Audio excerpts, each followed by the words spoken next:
선생님, 제가 이제 네. 한번 여쭤볼게요. 네. 이제 보면 제가 뭡니까 법구경. 법구경. 예, 거기 보면 이제 처음에 이제 쌍의 품이 있거든요. 쌍의 네. 품. 네. 잘 아시겠지만 거기 보면 이제 뭐 정신이 사실의 선구다. 정신. 근데 거기 이제 보면 정신이 이제 마모 이렇게 네네. 하거든요. 네네네. 근데 그 첫 번째 개성이죠? 네네. 여기 그 이제 의성신의 뜻의자인데 네. 이것이 그 만호를 얘기하는 겁니까? 맞습니다. 그 의성신이 만호 마양가야라고 해서 그렇습니까? 만호가 만든 몸 이런 의미예요. 그러니까 이 지금 이 육신통의 이제 의성신 정도의 그 어떤 경지라고 하는 거는 네. 상당히 이제 좀 높은 경지죠. 높은 경지네요. 그럼요. 그러니까 제4선이라는 그러니까 바른 산매가 초선, 제2선, 제3선, 제4선 네 단계로 나왔잖아요. 네. 초선에서도 못하는 거고 제4선이라는 이 가장 높은 토대 위에서 8가지의 길이 있다는 거예요. 그러니까 엄청 높은 자리고. 예. 그리고 이제 그러니까 정신과 사실이 전재성 박사님 번역이구나. 예. 근데 이제 왜냐면 이제 사실은 이제 보면 참 이제 하여간 저도 이제 좀 불교에 대해서 잘 깊은 건 모르지만 모든 게 마음을 이게 하는데 거기서 이제 갑자기 정신이 모든 사실의 성부다 이렇게 하시니까 사실 이제 그 부분은요. 뭐 이제 전 박사님 뭐 전체적으로 이제 번역을 하신 분이니까 이제 번역가로서의 의도가 있는 건데 일단 전재성 박사님은 만호를 정신이라고 번역을 하시죠. 근데 이제 이게 마음은 심이라고도 의라고도 식이라고도 하는 세 가지가 있잖아요. 요 심의식에 관한 설명은 뭐 우리 법회가 뭐 참 오직 우리가 설명하는 최고의 그 해석이 있죠. 근데 이제 그러니까 정신이라고 하여간 번역하신 건 의고 이 의는 두 자리에서 나타나요. 하나는 안이비설신의 있죠. 내입처가 외입처를 인식하는 자리 거기에서 의가 있고 그런가 하면 신업, 구업, 의업, 신고의 삼업하는 데도 의가 있잖아요. 그리고 이제 사실이라고 번역한 단어는 담마예요. 예, 법이죠, 법. 근데 이 법은, 그러니까 담마는 굉장히 많은 의미를 가져요. 제가 볼 때는 법구경 1번, 2번 두 개송에서 말하는 법은 행위라고 저는 이해를 해요. 그러니까 우리가 이제 10선업, 10악업 얘기를 하잖아요. 이거는 분명히 10가지 나쁜 업과 10가지 착한 업이거든요. 경전은 이거를 법이라고 표현을 해요. 그러니까 선업, 악업 이거를 담마, 법이라고 말하기 때문에 만호가 담마에 앞선다라고 하는 이 이야기는 만호라고 하는 마음이 그러니까 신고의 삼업 중에 의업 이것이 행위, 그러니까 업이라고 하는 행위, 몸과 말의 행위에 앞서는 거. 그래서 두 번째 구절이 이제 만호가 착한 만호가 좋은 업을 좋게 행하면 몸과 말도 착하게 뒤따른다. 마치 마차 바퀴가 따르듯이 뭐 그렇게 나오잖아요. 그러니까 이거는 뭐 정신과 사실은 이제 번역의 문제고 의와 법이라는 것을 어떤 의미로 해석할 거냐 이 점에서 의는 일단 의업의 자리에서 쓰인 거고 법이라고 하는 것은 신업, 구업, 그러니까 10선업, 10악업 이 업을 법이라고 부르기 때문에 경전은 법은 그냥 행위다, 업이다 이렇게 보면 돼요. 그러면 이제 이어지는 그 다음 구절이 딱 맞는 거예요. 만호가 착하게 이끌면 몸과 말도 착하게 착하게 이끌리는 거야. 마차바퀴가 뒤따르듯이. 악업이 먼저든가? 그러면 그러고 두 번째 개성에서는 그림자가 뒤따르듯이 이렇게 나오잖아요. 그래서 그 부분은 그냥 그렇게 보시면 좋을 것 같아요. 법을 첫 개성을 심의 법본 이렇게 번역을 봐야 돼. 심의 법본. 그건 뭐냐 하면 예를 들어서 칠불동계의 대표가 뭐예요? 제왕막작 중선봉행 자정기의 시제불교잖아. 그런데 여기 이제 자정기의라고 번역을 했지만 이 원어로는 사찌빠 빠리오다 빠낭 이래가지고 스스로 심, 그제 의가 아니고 심을 깨끗이 하라 이거잖아요. 그러니까 지금 아함이 번역을 하면서 심의식에 대한 구분을 어쨌든 심의식 세 가지는 동질성 위에서 차별을 보아야 바로 보는 건데 그간 이제 뭐 주석서들은 다 심의식은 동의어다 이렇게 이제 해석을 하고 있잖아요. 우리가 어쨌든 동질성 위에 차별성을 풀어내고 있는 거지. 해피스님 그 사람들한테 그 공감받는 것의 출발이 거기지 뭐. 심의식 세 가지 이름의 마음이라는 동질성 위에서 어떤 차별성을 가지느냐 이거를 설명하지 못하면 사실은 불교가 올바르게 못 가죠. 그러니까 이제 지금 법구경 이야기에서도 심의법본 이렇게 말하는 것은 분명히 경전은 만호라고 나오거든. 만호 세토, 만호 뿌빵가마 이래가지고 만호가 앞선다, 만호가 선구자다 이렇게 나오거든. 그러면 그것도 정확히 번역하면 위 법본 이래야 되겠지. 그러니까 칠불동계에서는 심으로 번역할 걸 의로 번역했고 법구경에서는 의로 번역할 걸 심으로 번역한 거지.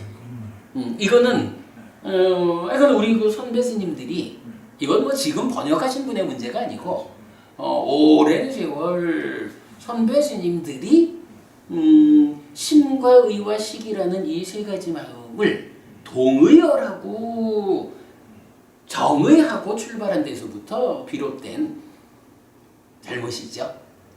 우리가 그래서 계속 그 얘기를 하잖아요. 붓다고사 스님이 심행은 상수라는 부처님 말씀을 이거는 상과 수가 심을 그러니까 찌따를 형성하는 작용이다. 상과 수에 의해서 찌따가 생겨나는 것이다. 라고 부처님은 분명히 그렇게 설한 거야. 그걸 그렇게 이해해야 불교가 사는 이야기의 모습을 갖춰준다고. 근데 그거를 붓다고사 스님이 찌따의 작용이 상수다라고 거꾸로 풀어내는 순간 이렇게 삶이 모양을 갖추지 못하죠. 그러니까 불교가 형이상하게 됐지. 또 하나 중요한 게 뭔가요? 찌따의 작용이 상수다라고 보는 순간 법부님 마음이 원래 있는 건가요? 생겨나는 건가요? 마음이 원래 있다라고 하면 그거는 참나 이렇게 부르는 아뜨만 이런 게 되겠죠. 어떤 뭐 환경이나 어떤 조건에 의해서 만들어진 거겠죠. 그래야 되겠죠. 네. 만약에 마음이 생겨나는 게 아니다라고 하면 불교가 무아를 세우는 건데 삶의 중심 자리가 생겨나지 않는 게 되잖아. 삶의 중심에다가 아트만을 두고 무아를 말한다 그러면 불교가 곧 뭐 얘기거리가 안 되죠. 그러니까 분명히 찌따가 생겨나는 거예요. 어떤 조건관계에 의해서 형성되는 거거든요. 그런데 부처님은 거기에 대한 답을 줬다고. 즉 심행은 상수 이래서 상과 수가 찌따를 형성하는 작용이야. 상과 수의 과정을 조건으로 찌따가 생겨나는 거야. 이거 우리 지난주에도 본 거죠. 그런데 붓다고사 스님이 가져온 가장 큰 오류가 뭐냐 하면 찌따의 작용이 상수다라고 이걸 거꾸로 푸는 순간에 이제 더 이상 부처님이 우리 삶의 중심을 차지하는 찌따가 어떻게 생겨난 것인지를 설명을 안 해준 게 되는 거야. 이거는요, 삶의 중심 자리가 어떻게 생겨나는지 설명되지 않았다. 라는 면에서 불교가 아주 불완전한 종교가 되는 거예요. 그렇잖아요. 아무리 불교를 완전하다라고 얘기해봐야 내 삶의 중심 자리를 설명하지 않았는데 뭐. 그렇게 되면 그게 그 깊은 영역을 해석할 수 없으니까 거기에다가 창조주 하나님을 두자. 뭐 이런 유일신 종교하고 불교가 다를 게 뭐 있어. 붓다부사 스님의 오류가 어떤 결과를 만들었을까? 이게 그래서 부처님에 의해서 마음이 생겨나는 조건이 설명되지 않았다라고 되니까 이제 많은 수행자들이 직접 찾아야 되잖아요. 부처님이 설명 안 해줬으니 내가 찾아야지 뭐. 그러다 보니까 불교가 원래 불교는 이 마음도 이렇게 생겨난 거고 이거를 12연기로 설명하잖아요. 불교가 해야 하는 일은 12연기적으로 삶의 이야기를 배워가지고 그 괴로움을 생겨나게 하는 12연기의 문제 자리에 팔정도를 들이대가지고 그 멸을 실현하는 거잖아요. 불교는 원래 해야 되는 일이 뭐냐 하면 12연기를 배워가지고 팔정도를 들이대서 이제 팔정도의 실천을 통해서 고멸을 실현하자. 이걸 하는 게 불교라고. 근데 찢다가 무언지가 설명이 안 되는 순간 사실은 불교 수행자들이 뭘 합니까? 마음이 무엇일지 찾아 나서잖아. 근데 그게 그럴 수밖에 없어요. 마음이 뭔지 모르고 어떻게 고멸을 실현할까? 근데 이게 이제 바로 잡히면 얘기가 참 쉬워지는 거야. 마음이 무엇냐고? 이게 우리가 풀었잖아요. 아예 뭐 삶의 메커니즘 해가지고 명확히 나오고 그 생겨나는 과정의 문제를 해결하는 거로의 사마타 윗바사나 수행법도 정의가 되고 이제 알려진 다음에는 불교가 쉬워지는 거야. 이거는 부처님이 알려준 팔정도라는 온전하게 열반으로 이끄는 그 가르침을 우리가 실천만 하면 되거든. 근데 이게 감춰져 버린 상태에서는 마음이 무엇인지 확인하러 가야지 뭐 어쩔 거야. 이 부분이 불교 역사의 가장 큰 오류가 되는 거예요. 우리가 지금 그걸 한 거예요. 이 중요합니다. 우리가 어쨌든 이 일을 완성해야 돼요. 선생님 제가 죄송합니다만 이게 지금 이 사문 강의 보면 말입니다. 네. 우리 제4선정 이후로 이제 그 8가지 방향으로 이제 진행이 된다 아니죠, 이제. 네. 그럼 대표적으로 유신통이 나오는데 네. 이 누진통이 뜻하는 이거잖아요, 이제. 네. 이제. 그럼 실질적으로 이 사선정에 들어가면 유신통을 다 이렇게 경험할 수 있다는데 그럼 사선정 해가지고 완전히 그냥 끝이 난다는 말입니다. 이게 좀 애매하다. 그거는 네, 우리가 이제 뒤에 좀 경험할 시간을 가지고 봐야 되는데 이런 이야기예요. 제4선이라는 토대 위에서 이제 첫 번째 방향 지화견에서 무색계로 올라가잖아요. 그러면 이 무색계라는 게 제4선과 전혀 별개의 경지라고 보질 않고 제4선이라는 요 상태에서 제4선을 대표하는 용어가 뭐냐 하면 우페까 평정이잖아. 그런데 경전은 제4선의 평정은 색성향 미척 이 물질 색이니까 색계 물질이라고 하는 5가지의 다양함의 평정이라고 말을 해줘요. 그리고 이제 무색계로 올라가면 지금 첫 번째 방향이지. 공무변처, 식무변처, 무서의처, 비상비비상처라는 각각의 단일함의 평정이라고 말을 하거든. 그러니까 무색계 사처라는 것은 제4선과 별개의 독립된 어떤 것보다는 제4선을 평정이라는 측면에서 좀 상세하게 확장했다 아니면 상세하게 구분을 해줬다. 제4선에 속한 부속된 영역이다라고 보는 게 맞을 것 같아요. 그리고 뭐 상수멸은 이제 그 위에 있고 그러니까 이제 만약에 사선만이 바른 삼매다 이렇게 이해하고 끝나면 경전은 구차 재정에 의한 상수멸까지 가가지고 상수멸을 성취해서 머물면서 지혜로 수고와 번뇌를 부순다. 이게 깨달음의 길이잖아요. 근데 사선만 바른 삼매면 그 나머지 구차재정의 위에 5개는 바른 삼매가 아닐까? 이런 문제가 된다. 일반적으로 사선정에 들어가면은 육신통이 더 있다니까. 그 잘못된 생각이에요. 일반적으로 사람들 그래 알고 이게 우리가 그저께 사띠토대 했죠. 사띠토대. 사띠토대가 그러니까 지금 제4선하고 이 8가지 방향 중간에 사띠토대가 사실 하나 더 있어요. 그래서 사띠토대 다음에는 앞에 2가지가 안 나와. 그러니까 그 지화계 무색계 올라가고 의성신 만드는 거는 안 나오고 사띠토대 위에서는 수행자가 원한다면 실현할 수 있다라는 걸로 육신통이 나와. 그리고 이거는 이제 뭐냐 하면 우리가 이제 요새 계속 그 얘기를 하잖아요. 수행은 어차피 호흡 붙잡고 삼매에 들어서 삼매를 토대로 번뇌를 부수는 외길입니다. 외길 수행입니다. 이 얘기를 하잖아요. 이 외길 수행은 제4선에서 상수멸까지 연결돼서 거기에서 바로 누진으로 가는 거야. 그런데 이제 수행자마다 자기 선택으로 내가 하늘도 좀 날아봐야겠다. 뭐 이러면 신족통 쪽으로 마음을 기울여서 원하는 수행자가 사띠토대 위에서는 신족통을 원하면 성취할 수 있다는 거야. 가능하다. 원하는 사람이 천이통도 다신통도 그리고 뭐 내가 전생은 좀 봐야 하지? 뭐 이러면 이제 숙명통 뭐 얘도 천안명 이런 거는 수행자들의 선택이라. 그래가지고 이게 얘기가 길어져서 미안한데 조금만 요 얘기 마무리할게.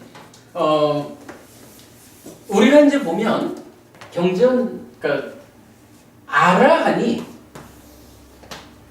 그러니까 불교 안에서 보편적인 수행은 해해탈자다 이렇게 말을 하거든요. 해해탈자 이 저기 삼매 없이 깨달은 사람 아니에요. 해해탈자는 분명히 그 구차재정 상수멸을 성취에 머물면서 지혜로서 보아서 번뇌를 부순 자요. 이 번뇌를 부순 자가 해해탈자라고 경전은 분명히 정의하거든. 상수멸까지 가니까 삼매의 꼭대기까지 가가지고 번뇌가 완전히 부서지는 거예요. 삼매 없이 깨닫는다라는 거는 이건 오류야. 그러면 이제 이 해해탈자가 이제 불교 안에 아라한이 되는 깨달음을 성취하는 보편적인 방법이에요. 근데 이제 경전을 보면 몇 가지 다른 방법들이 좀 있어. 양면해탈자가 있어요. 양면해탈자는 뭐냐 하면 상수멸까지 올라가서 해해탈을 하는데 여기에 더하기 이 상수멸의 과정을 쭉 말하면서 특히 이제 8해탈이라고 하는 이제 유사한 과정이 있는데 8해탈을 몸으로 체험한 자야. 그러니까 요거는 삼매라고 하는 이 9단계의 삼매를 쭉 올라가서 번뇌를 부수는데 거기에 병행해가지고 8해탈이라고도 좀 유사하거든요. 유사한 그 과정을 몸으로 체험한다라고 나와요. 근데 이 몸으로 체험한다라는 것은 우리가 앞으로 경전대로 수행하는 일을 바르게 세워가지고 우리가 경험을 해야 될 거예요. 근데 어쨌든 경전은 몸으로 체험하는 자 해가지고 양면해탈자를 말해요. 그리고 이 양면해탈자가 경전에 의하면 이게 최고의 수행자야. 양면해탈자 이상은 없다라고 이제 부처님 말하거든요. 그 구체재정 올라가는 거하고 몸으로 체험하는 2가지. 그 다음에 이제 또 하나가 육신통 아라한이 있다는 거야. 그리고 또 하나가 삼명 아라한이야. 육신통이란 건 뭐죠? 해해탈은 어쨌든 이게 누진통이잖아. 또는 누진명이죠. 누진통이 육신통 중에 6번째잖아요. 그러면 육신통 아라한은 뭐냐 하면 내가 누진통으로 번뇌를 부수고 아라한 되기 전에 앞에 육신통의 과정 하늘도 좀 날아보고 하늘 소리도 듣고 남의 마음도 좀 읽어보고 전생도 보고 죽어서 태어나는 그 과정도 천안통 보고 이래고 번뇌를 부수어서 아란. 육신통 아란이거든. 삼명 아란은 앞에 세 가지는 좀 그렇다. 그래도 내가 전생은 좀 보아야겠다. 전생을 보다가 숙주명 이렇게 나오죠. 그러니까 숙명통하고 사실 원어는 같은데, 천안통. 예. 그리고 천안통, 천안명. 그렇게 하면 이제 삼명 아란이야.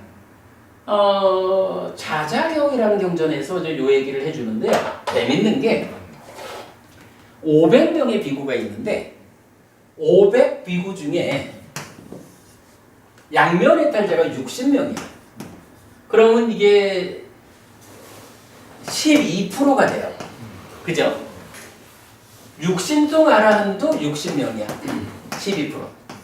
삼명 아라한도 60명이야. 12%. 그리고 나머지는 해해탈자다. 이렇게 말하거든요. 그러면 이 나머지가 몇 명이죠? 320명. 몇 프로예요, 이게? 64%야. 50.1%만 돼도 대통령도 되는 확률인데 64%면 거의 3분의 2잖아요. 그렇지. 3분의 2 가까이 되죠. 그래서 이제 이게 부처님 당시에 물론 그 시점에 함께했던 500명의 아라한을 부처님 알려주신 거지만 또 경전은 거의 이경전이 대표적으로 그 상황을 알려주니까 부처님 때에 아라한이 된 분들의 구성비는 대략 이러했다. 그러므로 우리가 여기서 알 수 있는 게 뭐냐 하면 해해탈자가 누진통, 누진명 해해탈자가 불교에서 깨달음을 성취하는 보편적인 방법이다. 그러니까 이게 뭐냐 하면 호흡 붙잡고 삼매에 들어가지고 삼매라는 토대 위에서 물론 이제 상세히 설명하면 삼매라는 토대 위에서 법이 드러나면 내적인 마음의 사마타로 삼매를 심화하면서 법의 밑바사나로 여실직연해가지고 여실직연하니까 내면의 방으로 들어가서 여모 이탐 소멸해가지고 깨달음을 얻는 거잖아. 이게 그 마지막 과정이 번뇌를 부숨으로써 무명이 버려지고 명이 생겨나는 이 상황을 완성하는 거. 이게 누진명이잖아요. 누진명, 누진통. 이게 바로 해해탈자라고. 그러니까